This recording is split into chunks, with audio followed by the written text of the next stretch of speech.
प्रणाम श्रोतागण। कार्तिक मास महात्म की श्रृंखला के 11वें अध्याय में आप सबका स्वागत है। जिसको जप कर जीव हो भव सागर से पार, 11वें अध्याय का कमल करे विस्तार। एक बार सागर पुत्र जलंधर अपनी पत्नी वृंदा सहित असुरों से सम्मानित हुआ। सभा में बैठा था, तभी गुरु शुक्राचार्य का वहां आगमन हुआ। उनके तेज से सभी दिशाएं प्रकाशित हो गईं। गुरु शुक्राचार्य को आता देखकर सागर पुत्र जलंधर ने असुरों सहित उठकर बड़े आदर से उन्हें प्रणाम किया। गुरु शुक्राचार्य ने उन सबको आशीर्वाद दिया। फिर जलंधर ने उन्हें एक दिव्य आसन पर बैठाकर स्वयं भी आसन ग्रहण किया। फिर सागर पुत्र जलंधर ने उनसे विनम्रता पूर्वक पूछा, हे गुरुजी, आप हमें यह बताने की कृपा करें कि राहु का सिर किसने काटा था।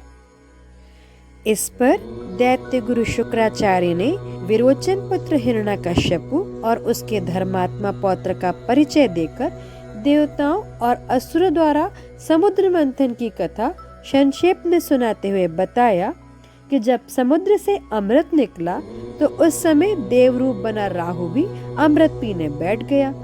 इस पर इंद्र के पक्षपाती भगवान विष्णु ने राहु का सिर काट डाला।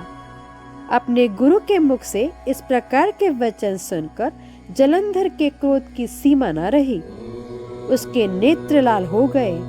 फिर उसने अपने धस्मर नामक दूत को बुलाया और उसे शुक्राचार्य द्वारा सुनाया गया वृतांत सुनाया। तत्पश्चात उसने धस्मर को आज्ञा दी कि तुम शीघ्र ही इंद्रपुरी में जाकर इंद्र को मेरी शरण में ले आओ। धस्मर जलंधर का बहुत आज्ञाकारी एवं निपुण दूत था। वह जल्द ही इंद्र की सुधर्मा नामक सभा में जा पहुंचा और जलंधर के शब्दों में इंद्र से बोला, हे देवता धाम, तुमने समुद्र का मंथन क्यों किया और मेरे पिता के समस्त रत्नों को क्यों ले लिया? ऐसा करके तुमने अच्छा नहीं किया। यदि तू अपना भला चाहता है तो उन सब रत्नों को एवं देवताओं सहित मेरी शरण में आ जा, अन्यथा मैं तेरे राज्य का ध्वंस कर दूंगा। इसमें कुछ भी मिथ्या नहीं है। इंद्र बहुत विस्मित हुआ और कहने लगा, पहले मेरे भय से सागर ने सब पर्वतों को अपने कुक्षी में क्यों स्थान दिया और उसने मेरे शत्रु दैत्यों की रक्षा क्यों की? इसी कारण मैंने उसके सब रत्न हरण कर लिए हैं। मेरा द्रोही सुख से नहीं रह सकता, इसमें कोई संदेह नहीं। इंद्र की ऐसी बातें सुनकर वह दूत शीघ्र ही जलंधर के पास आया और उसने सब बातें कह सुनाई।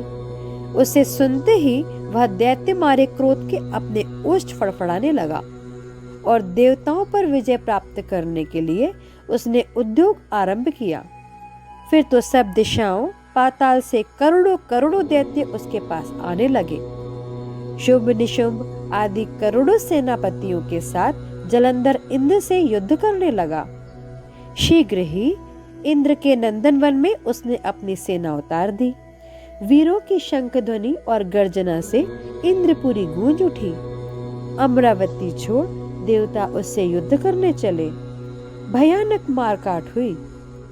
असुरों के गुरु आचार्य शुक्र अपने मृत संजीवनी विद्या से और देवगुरु बृहस्पति द्रोणागिरी से औषधि लाकर जिलाते रहे। इस पर जलंधर ने क्रुद्ध होकर कहा कि मेरे हाथ से मरे हुए देवता कैसे जी जाते हैं?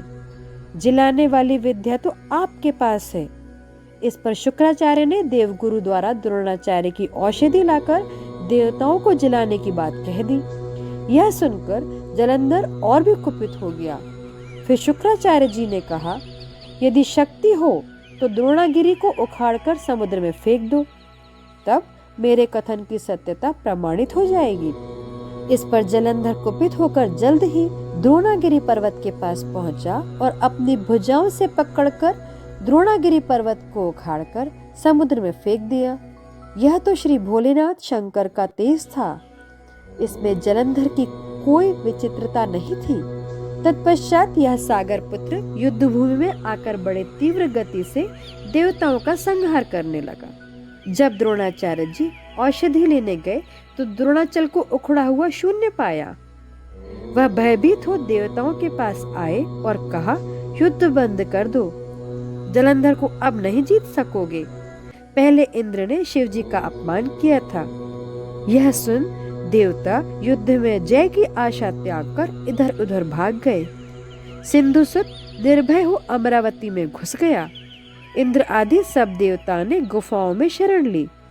इति श्री कार्तिक मास महात्म्य एकादश अध्याय संपूर्णम।